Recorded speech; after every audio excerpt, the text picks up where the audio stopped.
السلام عليكم، عاملين إيه؟ النهارده يا رب تكونوا بخير، وحشتوني جدًا، عيّدنا بقى ولسه مكمّلين برضه في أسبوع العيد، كل سنة وأنتم طيبين. تعالوا بقى النهارده زهقنا بقى من اللحمة بقى في العيد وكل الحاجات الجامدة دي، الفتة، قُلنا نغيّر كده النهارده واعمل أكلة سريعة، بس الحقيقة مش أنا اللي هاعملها، أختي حبيبتي هي اللي هتعملها، هي أصغر منّي يعني.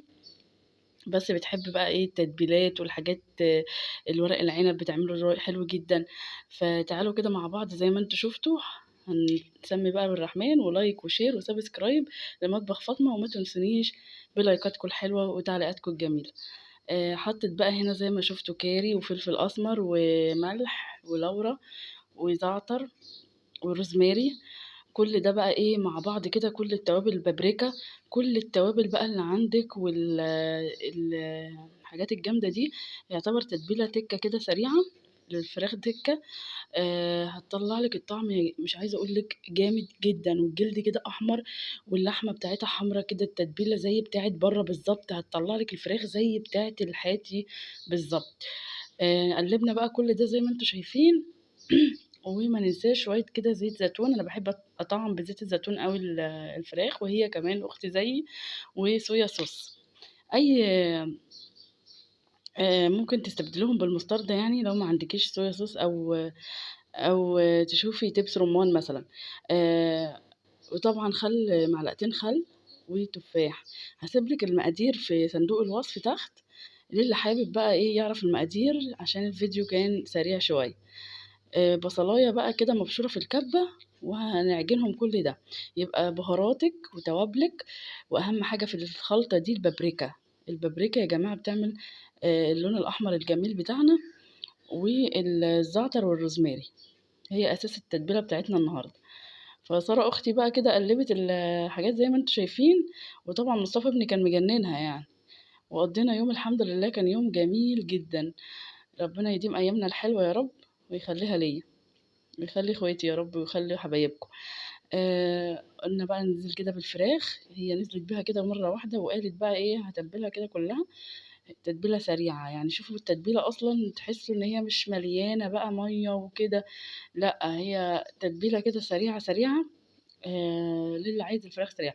أنا كمان المفروض كنت سِبتها ساعة، ساعتين، ممكن تسيبيها يوم في التتبيلة، بتبقى الطعم أحلى بكتير بقى، وبُصّي بقى من تحت الجلد وتدعكي كويس بيها، حاجة كده روعة.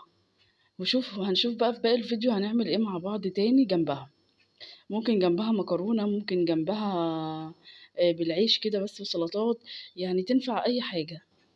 أنا عملت جنبها رز بقى وسلطة، وهتشوفوا معايا في باقي الفيديو. بصوا مش عايزة أقول لكم بقى لازم تدعكي فيها كتير كده، التتبيلة تخش كده تحسي إنها دخلت في كل الفراخ بتاعتك، والوراك كانت طالعة juicy كده وجميلة جدًا.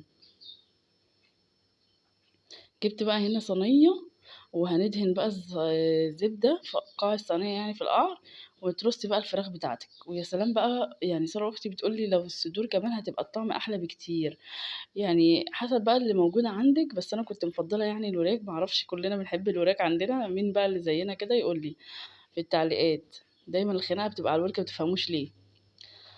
ويا رب كده بقى تكونوا الفيديو عجبكم، وبجد محتاجة دعمكم جدًا، جدًا. وباشكر كل حبايبي اللي بيشتركوا معايا في القناة، و وإن شاء الله كده نكبر مع بعض عيلة حلوة كده كبيرة مع بعض. هنغطي بقى كده بالفويل، أهم حاجة في الخلطة دي تكتمي على الفراخ كويس بالفويل، الفويل بيدّي حمار كده للحاجة، وممكن لو عايزة بقى من الفويل ما يجيش على طول على الأكل، أنا ما كانش عندي ورق زبدة، فحطينا الفويل على طول. وتحطي كمان طبقة وفي الفرن من غير ولا نقطة مَيّة ولا أي حاجة. عايزة أقول لكم نزّلت كمية صوص كده يعني مَيّة معايا من نَفْسها، من التوابل والفراخ من نَفْسها. أنا كنت مستغربة جدًا وعمّالة أقول لها: "إزاي يا سارة مش هنحط مَيّة؟" قالت لي: "هتشوفي في الآخر." فعلًا طلعت تحفة، فعلًا برافو، برافو يا سارة، سقفة معايا وباسقّف لها وباشجّعها، بجد جميلة جدًا، طعمها يا جماعة ما أقولكوش. هاسيب لكم المقادير تاني. انت لسه بقى اللي بتتفرج عليا ولسه ما ضغطتش لايك وسبسكرايب، يا ريت تشتركي معانا. انا بحبش الكلمه دي كتير، بس اللي هيحبنا اكيد ويحب يتابعني اكيد هيعمل كده.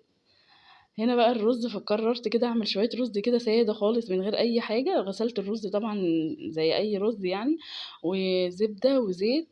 آه وحطيت اشوحه كده بقى مع الكركم. حطيت بقى كركم وملح ولورا، ويا سلام بقى لو كان عود قرفه. معرفش انا نسيت القرفه ازاي وانا بجيب طلباتي، مش عارفه نسيت القرفه خالص. القرفه الخشب دي بتبقى تحفه جدا، بتدي طعم وريحه ما اقولكوش. كده بقى شوحي، كل ما تشوحي الرز بتاعك كويس كل ما هتلاقيه حلو معاكي كده ومفلفل وجميل. وتحطي بقى المية المطلوبة وتكون سخنة، وتقلبي وخلاص تاكلي احلى شوية رز. وكده خلاص بقى بنيجي لنهاية الفيديو بتاعنا. وعملت كمان صينية بطاطس صغيرة كده متدلعة ني في ني. على فكرة البطاطس شوفوا حمرا ازاي، شوفوا بقى الفراخ وجمالها وطعمها وريحتها ما اقولكوش. بصوا طالعة حمرا ازاي. بعد ما تسويها تكشفي الفويل وعلى الشواية هتديك اللون الرائع ده. وصينية البطاطس والرز والسلطات. وبكده يكون الفيديو بتاعنا خلاص بيخلص. وبألف هنا والشفا يا رب. جربوا الوصفة واللي يجربها يقولي. وكل سنة وانتم طيبين.